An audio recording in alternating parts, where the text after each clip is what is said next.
যাচ্ছি হামহাম জলপ্রপাতের কাছে। যাইতে হবে প্রায় 5 কিলো যাইতে, তারপরে জলপ্রপাত। এগুলা কিসের শব্দ? এগুলা কাটার গাছ নাকি? পাম তেলের গাছ।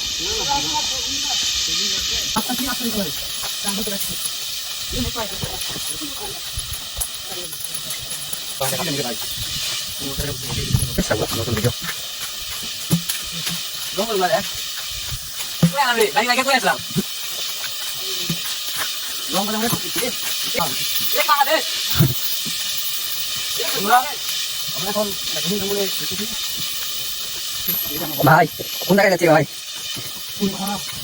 জীবনে নাই করে পাইতো, জীবনে মূল্য আছে নাকি? লাইফে ঘুরবে না পাইতো, জীবনে মূল্য আছে?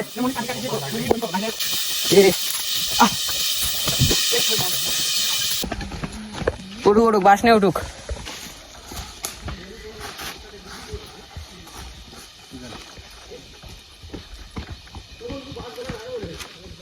এগুলো ভেতর থেকে কাটে নিয়ে আসেন না? অনেক তো কষ্ট হয়।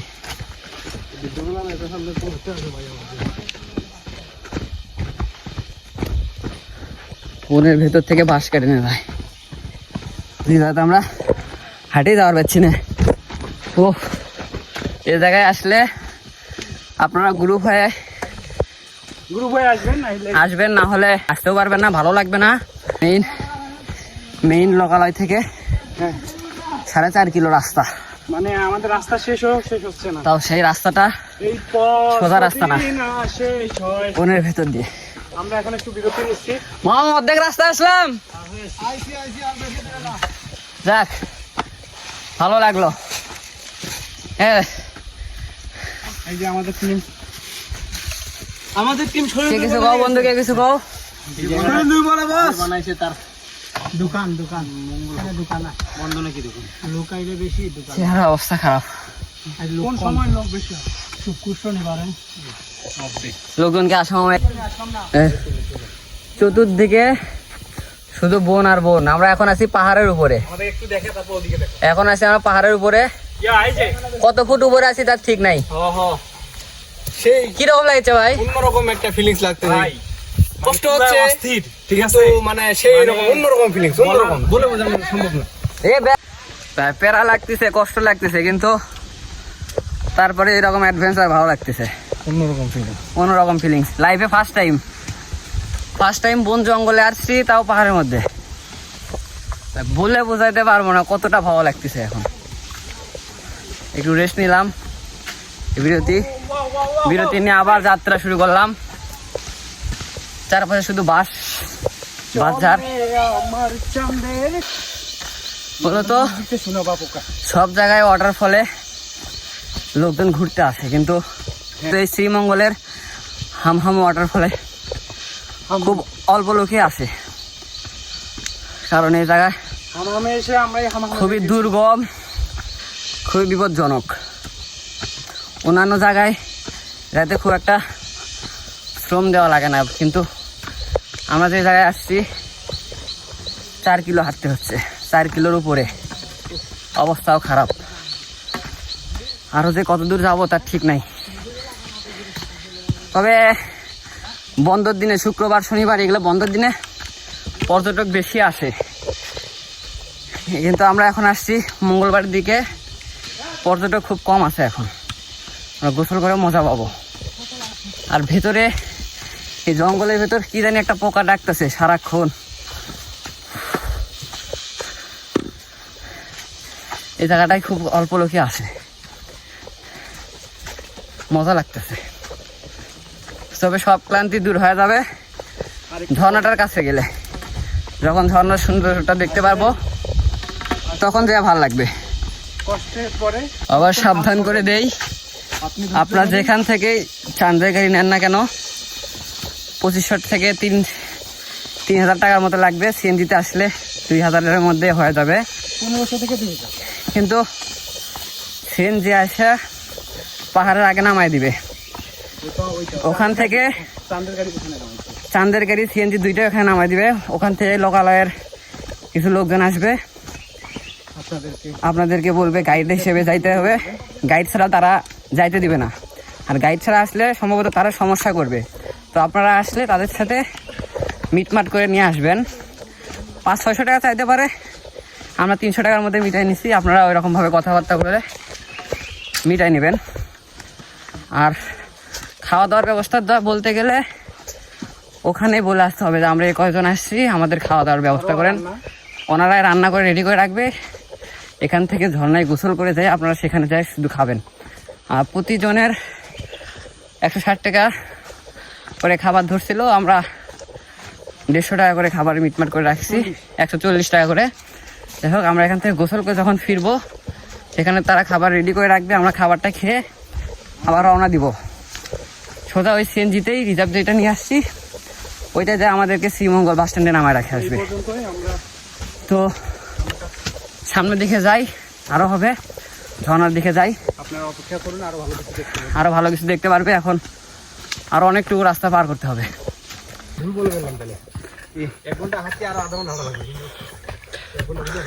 আবার পুষে দেবেন, সব থেকে উচ্চতায় উঠেছি,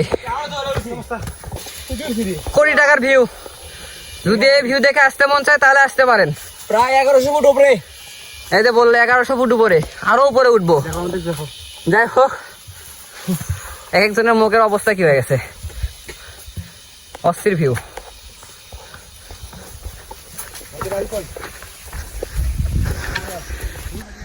হ্যাঁ, ভাবছিলাম 1-1.5 ঘন্টার মধ্যে আমরা আসতে পারবো।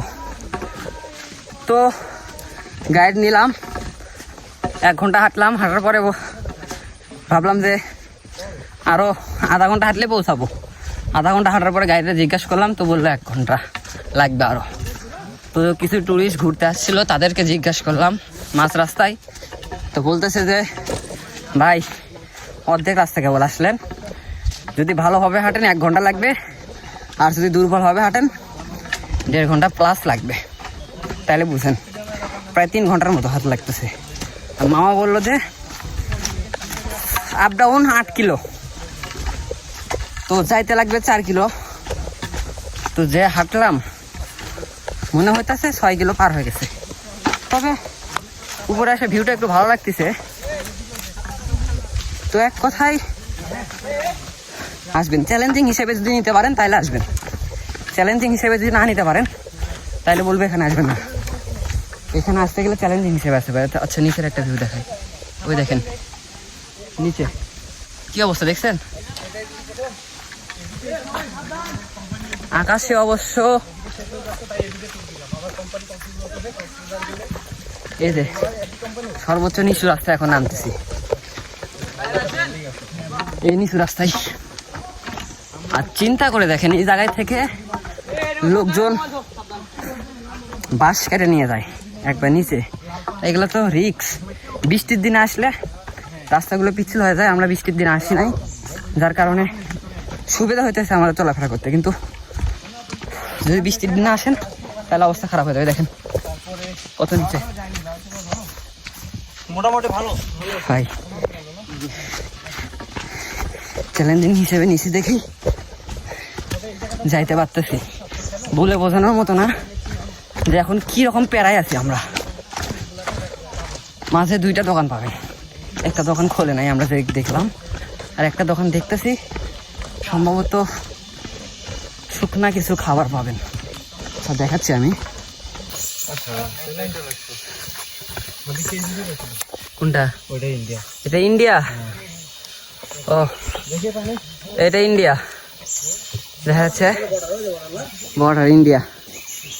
মানে ঝর্ণাতে যেখানে থেকে যেখানে পানি পড়ে ওটাই বাংলাদেশ, উপরটুকু ইন্ডিয়া।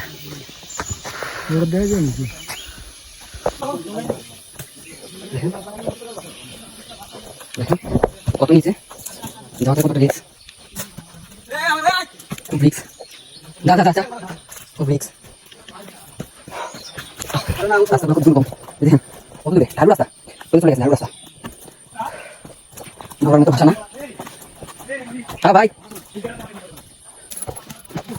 আমার যাওয়ার ইচ্ছা নাই। এই দাঁড়িয়ে উঠবি কেমনে? না মনে হয় নামতেছিস, উঠবি কেমনে ভাই? জীবনে সবথেকে বড় ভুল মনে হচ্ছে এখন, মনে হচ্ছে।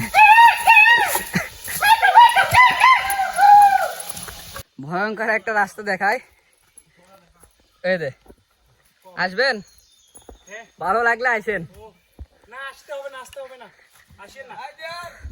আমি একটা কথা বলি, যাদের এই হামহাম ওয়াটারফলে আসার খুব ইচ্ছা তারা ভিডিওটা ফুল দেখেন।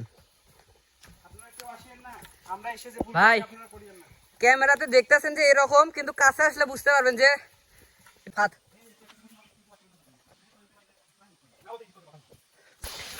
নামতেছে এই জায়গা। মূল কথা হচ্ছে ভিডিও করা রিক্স। এরে পায়ে যে খুলিগুলো আছে, এই যে এগুলার মধ্যে আপনারা পা দিবেন, এগুলার মধ্যে পা না দিলে পিছলে পড়ে যাওয়ার সম্ভাবনা আছে। আর আমি একটা জিনিস সাবধান করে দিচ্ছি, কোনো কারণে বর্ষাকালে আসবেন না। বর্ষাকালে আসলে একদম অবস্থা খারাপ হয়ে যাবে।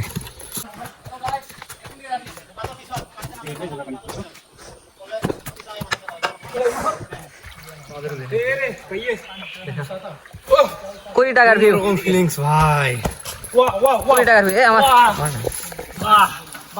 এখন ভালো লাগতেছে, কোটি টাকার ভিউ।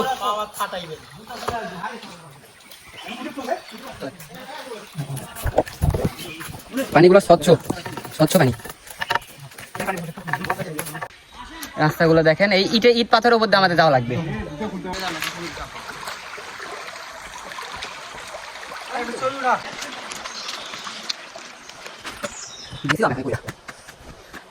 অস্থির অস্থির, এখন ভালো লাগছে ভিডিও দেখা।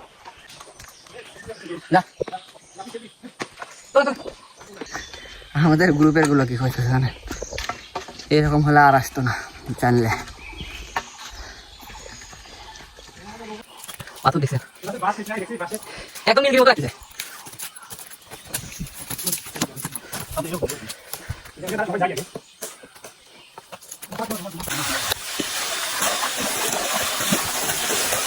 ও ভাই কি এটা ভাই, আর ক্লান্তি নাই, ভেতর আর ক্লান্তি নাই, মাশাআল্লাহ।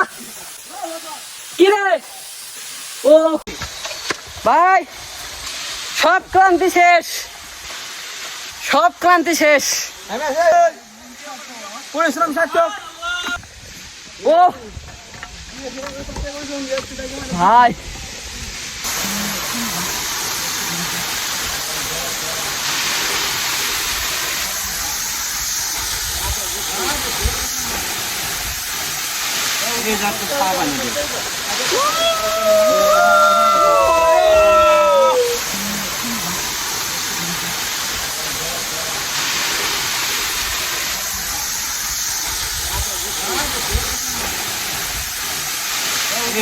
ক্লান্ত শরীর, গোসল শেষ, ফাইনালি শেষ।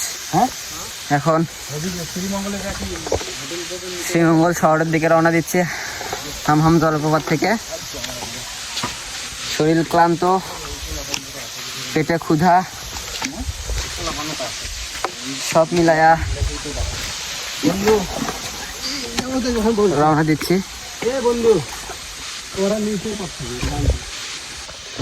12:50 আমরা রওনা দিলাম, দেখি কত বাজে। 12:50 রওনা দিলাম হামহাম জলপ্রপাত থেকে। অনেক কষ্ট করে ঝর্ণার কাছে যাওয়ার পরে মোটামুটি ভালো লাগছিল, কিন্তু গোসল করার পর শরীর এত ক্লান্ত হয়েছে, ওখান থেকে আসতেছি মনে হচ্ছে না যে একটা পা তুলে আরেকটা পা ফেলি। শরীর খুব ক্লান্ত, মনে হচ্ছে না যে হাঁটি। আর বৃষ্টিও নামছে, বৃষ্টির পানি একটু জোরে পড়লেই রাস্তাগুলো পিচ্ছিল হয়ে যাবে, যাওয়া আরো দুর্গম হয়ে উঠবে, বিপজ্জনক হয়ে উঠবে। যত তাড়াতাড়ি পারি আমরা যাওয়ার চেষ্টা করতেছি। এটা সর্বোচ্চ টিলা, এরপর আর টিলা নাই, এখন উঁচু নিচু ঢালু বেয়ে নামা লাগবে। এই যে কত নিচু, পাওয়া যাচ্ছে।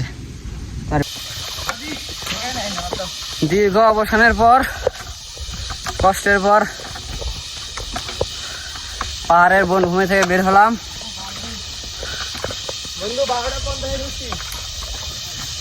অবশেষে লাঠিটার দরকার নাই,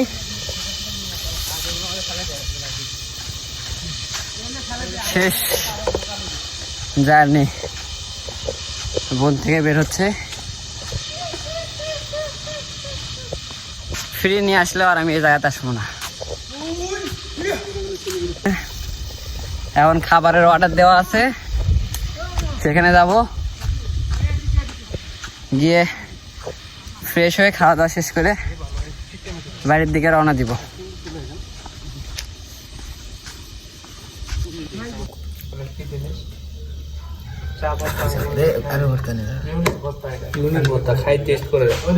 চা পাতার ভর্তা,